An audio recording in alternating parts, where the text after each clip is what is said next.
Zack Snyder accurately predicted the Marvel Cinematic Universe's future nearly 15 years ago with absolute precision.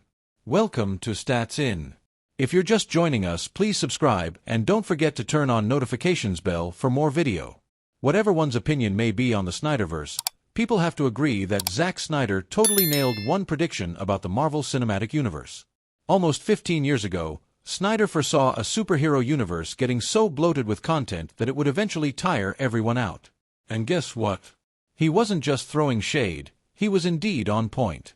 In 2008, during an interview with Entertainment Weekly to promote Watchmen, Zack Snyder was asked about his experience adapting the material in a landscape that was relatively unaccustomed to superhero films.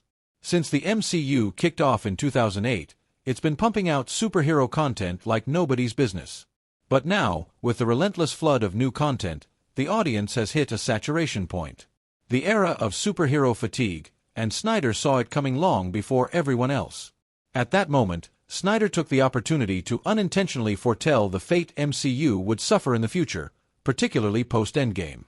He hinted at potential future challenges for the superhero genre, suggesting that the industry might face a saturation point. His insights, in fact, have proven to be remarkably accurate in the years since. He said, "The average movie audience has seen, well, I can't even count the amount of superhero movies.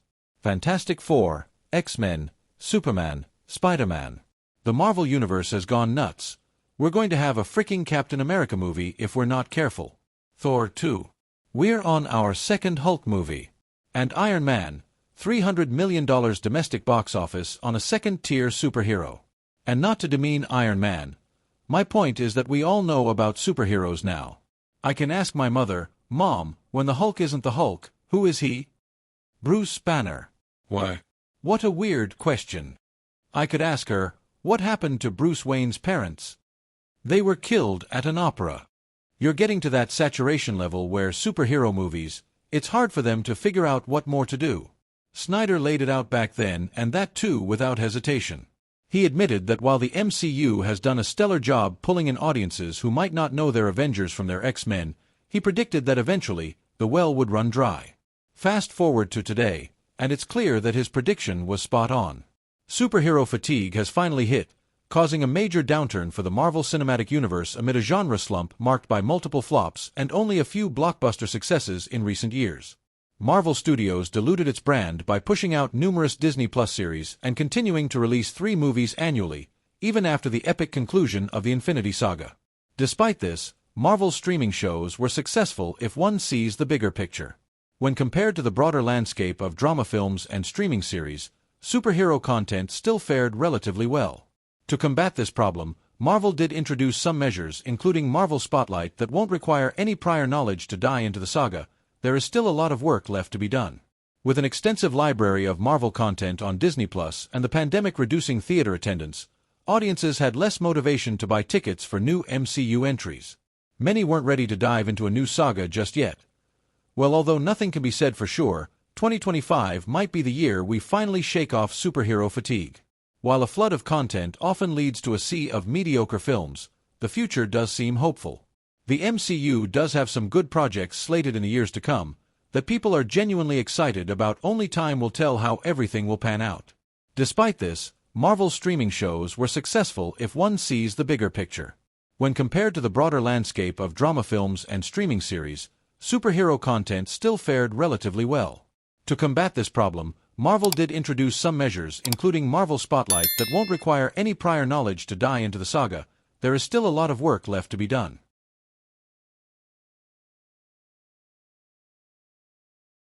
Are you ready to don the capes of curiosity to explore what could have been? Welcome to Stats In. If you're just joining us, please subscribe and don't forget to turn on notifications bell for more video. This means that the Magic Mike actor, who eventually played a villain in Justice League, was Snyder's second choice for Superman's role.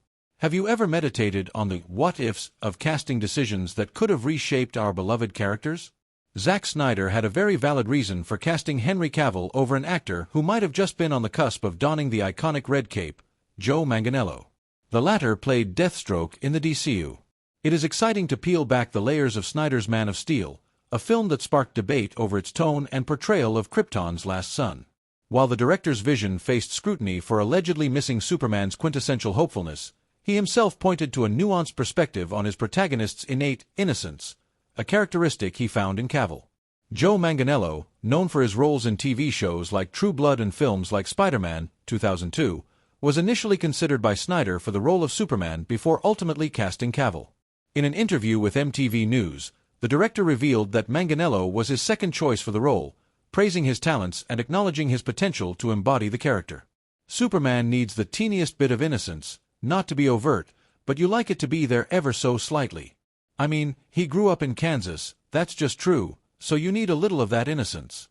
For critics of Man of Steel who argue that Snyder's interpretation of Superman missed the mark, this revelation mirrors that the director had a specific vision for the character that he believed only Cavill could fulfill. Joe Manganiello's brush with Superman's role adds another layer to the tapestry of what-ifs. Known for his smoldering role in HBO's hit series, True Blood, the actor's commitment to the vampire saga was a double-edged sword that ultimately swayed his destiny.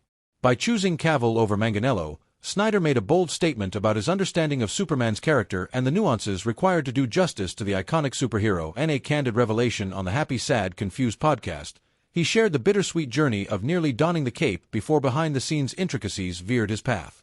I met the producers, I met with John Jashney and Thomas Tull at Legendary, I met everybody involved, and then finally sat down with Zack for an hour and a half and had a big conversation about the character and where it was going, etc. Then they called the True Blood costume shop for my measurements to build my suit, and that's when it stopped. After enchanting audiences with his portrayal of True Blood's Alcide Ervo, it was this role that catapulted him onto the superhero radar. Yes, Manganiello's gratitude for True Blood seems to be the silver lining, crediting the series for the initial spotlight that eventually led him to embody Deathstroke in Zack Snyder's Justice League. There have been several different iterations of Superman in the decades of superhero television and movies. Welcome to Stats In.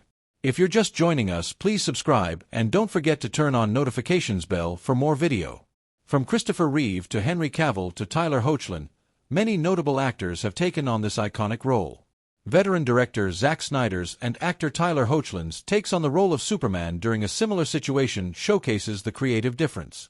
Premiering in 2021, Superman and Lois is a drama show following the life of Tyler Hoechlin's Superman and Bitsy Tulloch's Lois Lane. The show found worldwide fame and critical acclaim for its varied take on the role of Clark Kent and his family. And not just actors, but each director had a different vision for the character of Superman. Arguably, Zack Snyder's vision for Superman in Man of Steel was quite controversial. However, the CW show Superman and Lois have taken a different approach.